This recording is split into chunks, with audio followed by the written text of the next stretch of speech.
Hello everyone and welcome to a nice tile game, which you all know what it means. It means that we are commemorating yet another successfully reached milestone. As of today, this channel is counting 400,000 subscribers. I thank you all for that. You are all excellent subscribers. If by any chance you are not, you are more than welcome to join. A lot of you have been suggesting some tile games for me to show, and you've been saying that I've been owing you a game by tile. We already seen 3 games tile versus Nizhmedinov, where Nizhmedinov won all 3 games that we've shown, but he did have the white pieces in all of them. And so you were saying, show us the 4th game they played, but I still decided to save that one for another opportunity. And I will not be showing that game today, but I've prepared another very nice game. It's against Milijs Brakmanis, a very strong Latvian chess player, who I believe at the time this game was played was at the strength of a candidate master, and he doesn't have a lot of games in the database. Brakmanis has only 2 games available in the database, one against Mikhail, another one against Vladimir Petrov, so only 2 games in the database, and both against Soviet legends, so to say. And I also would like to take this opportunity to remind everyone that not so long ago I also had a regular 9 to 5 job where I would have a normal day at work and then I would rush home to make my videos. I always like, at every milestone that we reach, I always like to invite everyone to check out my video where I was commemorating when the channel reached 1,000 subscribers. Just for you to check out the quality of the video, the everything and how the channel evolved over time. So the first thing you will see in the description below will be a nice tile game, Tal versus Suetin. Really a wonderful game, not bad for a dead man. It was called, I still didn't know at that time why it was called that, but feel free to check it out. It's a wonderful game and a wonderful way for you to see how the channel really evolved over time. And also I will put all the 3 games Tal played against Nezhmetinov that we already shown on the channel, the 2nd, 3rd, and 4th link in the description below. So feel free to check that out as well, so that one day when we finally show the 4th game Tal played against Nezhmedinov, that you will be ready. And also for tomorrow, before we check out this very nice game, I would like to announce a very nice live stream. It will be starting at 6 p.m. Central European time. We will have a nice Lichess tournament with some prizes, maybe starting at 6:30, 6:45, maybe we'll see how it goes. And it will last for some 2 hours. The time control will be 2+0, as if prizes are involved, any longer time controls would just be invitations for cheaters, and we can't have that. So that's that. Then we're gonna have some nice fun. Feel free to bring your own jokes, as we always do have those. I will be accompanied by a guest for the stream as usual, and we will be giving away some prizes. This time I decided not to go with a chess set, as it's really hard to ship a chess set. So instead, I decided to give away Amazon gift cards. Maybe 10 or 15 of them, depending. I still have to figure it out. But to enter the giveaway, the most important thing for you to do is leave a comment on this video regarding Mikhail. So anything about Mikhail, what you enjoy, what you don't enjoy, what you would have enjoyed, doesn't really matter. Any comment that has hashtag Tal in it will enter the giveaway. And as usual, we will be choosing the winners with a random winner generator website that I will choose on random, let's say. That's about it for informing you about tomorrow. And for today, this is the game I've chosen. It's Tal versus Brakmanis, and it's played in 1959. I do hope you enjoy it. Let's check it out. So Tal opens with the white pieces. He plays e4. We have e5, knight to f3, knight to c6, and bishop to c4. And we have bishop to c5. So the Italian game is on the board, and we have b4. This is the Evans Gambit, but it was not played in this game. Even though it's an excellent opening, it wasn't played here. Or was it maybe? Well, yes, it was. It was played in this game. Here, Tal actually did play b4. He went for the Evans Gambit, and this is one of the 2 games where Tal really plays the Evans Gambit with the white pieces. And Brakmanis accepts the challenge. He plays bishop captures on b4, grabs some material, and allows Tal to start advancing his pawns in the center. So we have c3, a normal response where you go for the Evans Gambit, where black can choose bishop a5, maybe bishop c5, much rarer move, bishop d6, or bishop to e7. A lot of theory behind each of these moves. In the game, bishop to e7 is played, Anderssen's defense, or I believe it's also the Hungarian line of the Evans Gambit. And here you can choose a lot of different ways to go about it. Tal goes immediately d4, just waiting to see if black will go for more material. Maybe queen b3, going for f7 will be played. And here, indeed, you can go e captures on d4, queen b3, and knight a5, a very sharp line, where black is threatening the knight and the bishop and the queen. Also, white can capture on f7, but after king f8, you can go queen a4, and then again a lot of things can happen. But it wasn't played in this game. Here, after Tal's d4, we have just knight to f6. Brakmanis offers Tal to capture on e5, and there is no better move. Tal does go for this. We have d captures on e5, knight to g4 now, and Tal takes this opportunity to immediately threaten checkmate. Queen d5 threatens queen captures on f7, checkmate. Brakmanis castles, and what's the idea now? h3, of course. You force the knight back to h6, we have knight to h6, and now Tal could capture on h6, bust open the king with the g captures on h6, but there's time for this. I mean, there's no rush.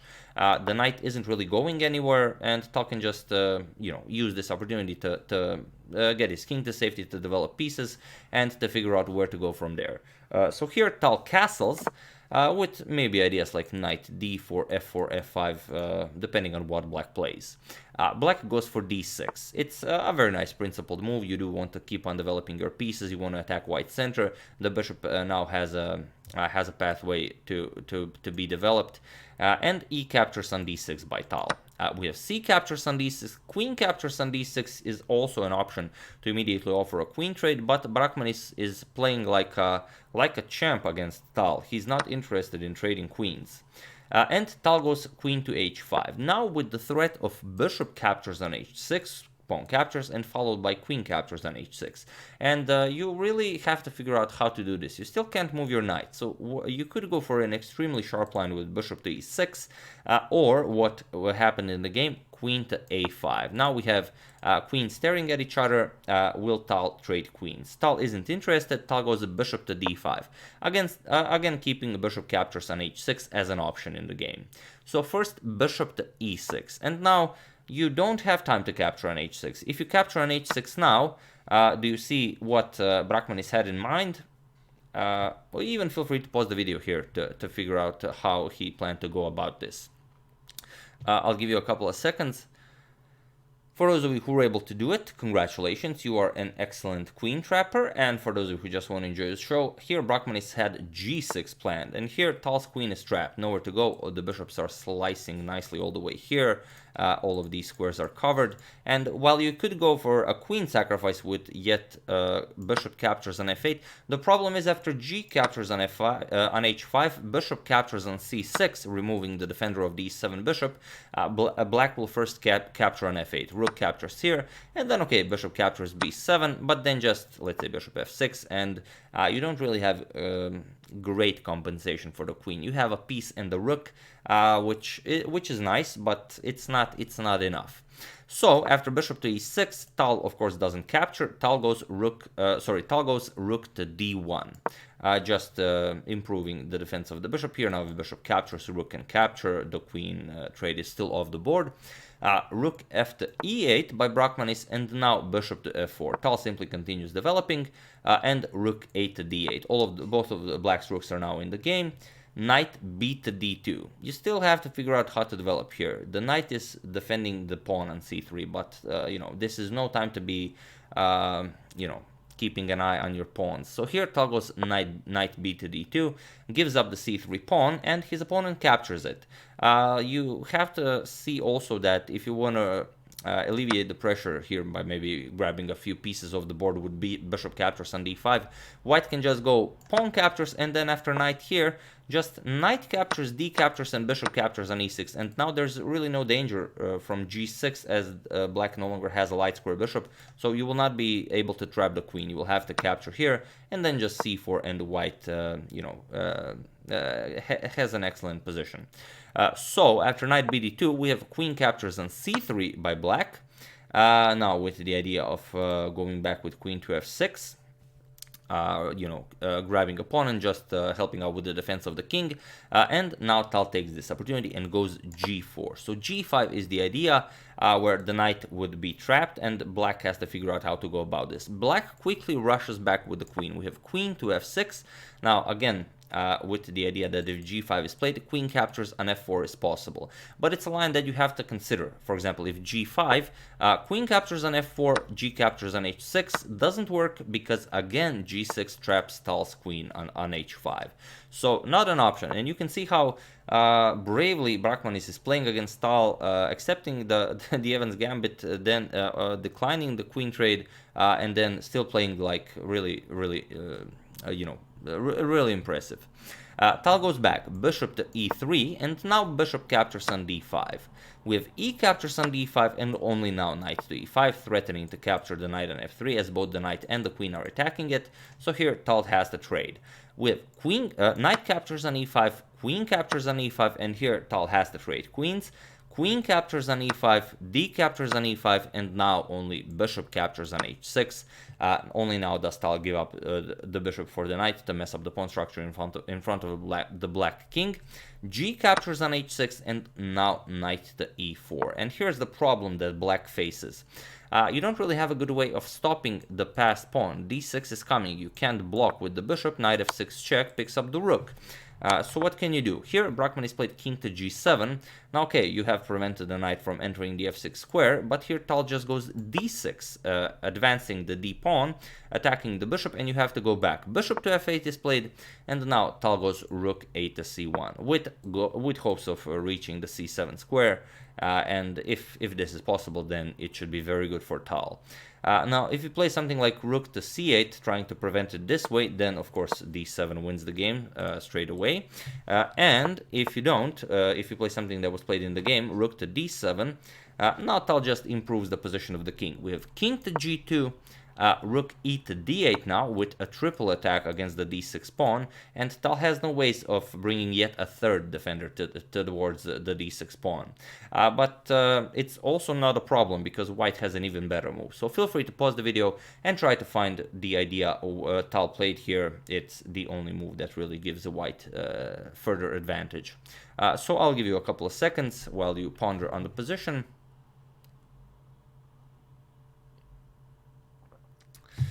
For those of you who were able to do it, congratulations, you are an excellent endgame player. And for those of you who just want to enjoy the show, Tal played rook to c7. And now you see the problem. The problem is you can't win the d6 pawn, because if you capture it, then you get rook captures. Rook captures, and of course, rook captures on d6, you will be down a whole piece, and of course, you will lose this game. On the other hand, if you play rook captures rook on c7, then you get d captures on c7, where if you capture on d1, then white will just bring a queen into the game, it's game over. And if you block it with rook to c8, now Tal had in mind rook to d7, defending the pawn, and now doesn't really matter what you play here. For example, you could go a6, but now the knight just has to get to the b6 square. For example, knight can come to c3, then to a4, then to b6, or if the a4 square is blocked, to d5, then to b6, kick away the rook, force the rook to trade on c7, and it's game over. One such line could be knight c3, b5, preventing knight from reaching a4, but then comes knight d5, and here you don't really have a good option. Knight is coming to b6, the rook will be kicked away, you will have to give up the rook for the pawn, and then white will be winning. Or on the other hand, if you try bishop c5, taking care of the b6 square, then you no longer control the back rank. Just rook d8, the knight controls the c7 pawn, and it's all over. You will either trade and white gets a queen, or you will capture and then knight captures, you are down a whole rook. Of course, Tal is winning this endgame. So rook c7, a very powerful move, but here Brakmanis played b6.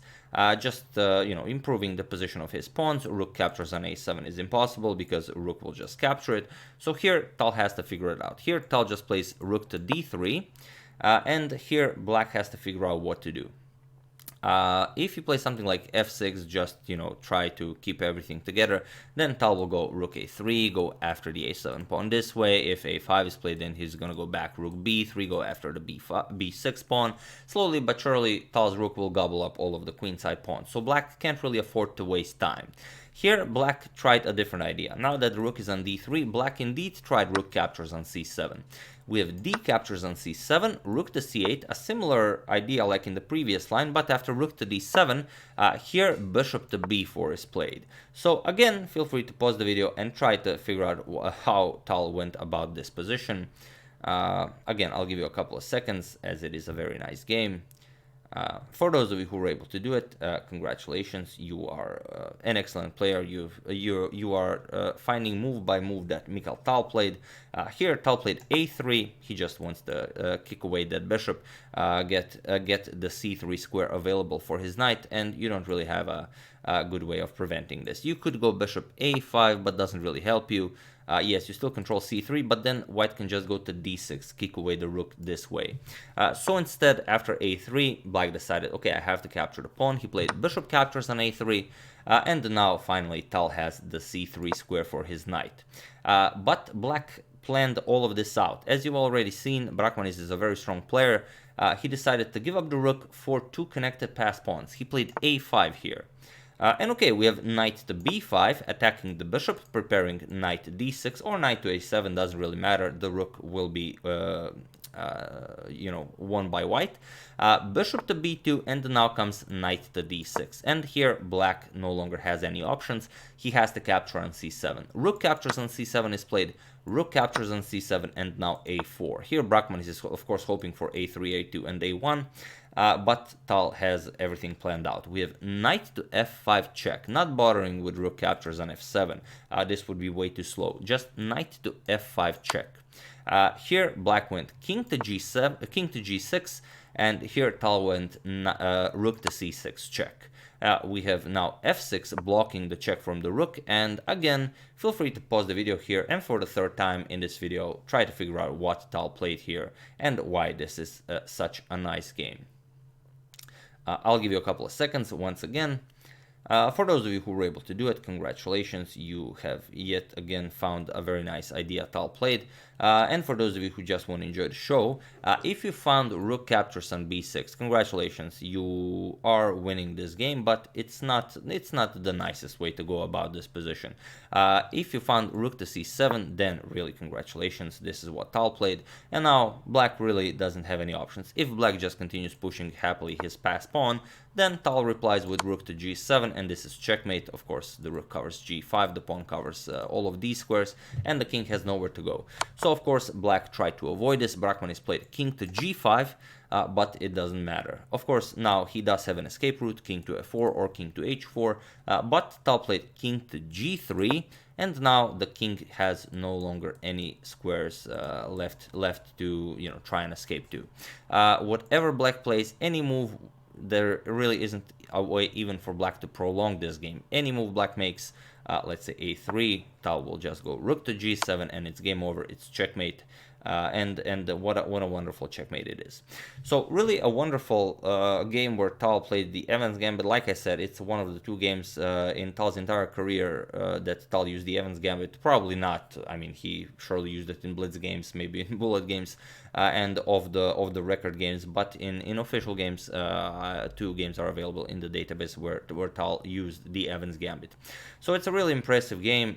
Brakmanis accepts the challenge, then offers a queen trade. Tal declines it. Then Brakmanis can once again go for the queen trade, but then he declines it, and then he finally is able to trade down to an endgame, but which the endgame that is already lost, and Tal just finds the easiest and the nicest way to go about it. So yeah, a wonderful Evans game by Mikhail Tal. I do hope you enjoyed it, and once again, do leave a comment if you are interested in entering the giveaway. Hashtag Tal plus any comment about Mikhail Tal to be able to win some prizes, some Amazon gift cards. You could buy a nice chess book. You can buy pretty much anything you want. A Bobby Fischer action figure if they have started creating those. I don't know. They really should have. But either way, we're going to have a lot of fun tomorrow, so make sure you join in. Don't forget 6 p.m. Central European time. Prepare some chess jokes. We're going to have maybe some something, some beer, even maybe some cake. So it should be a lot of fun. Join the Lead Chess tournament. Should be, as there will be prizes, there should be a lot of titled players, so there will be a lot of challenge, even climbing up to the top 100, I believe. So yeah, that's the game. I do hope you enjoyed it.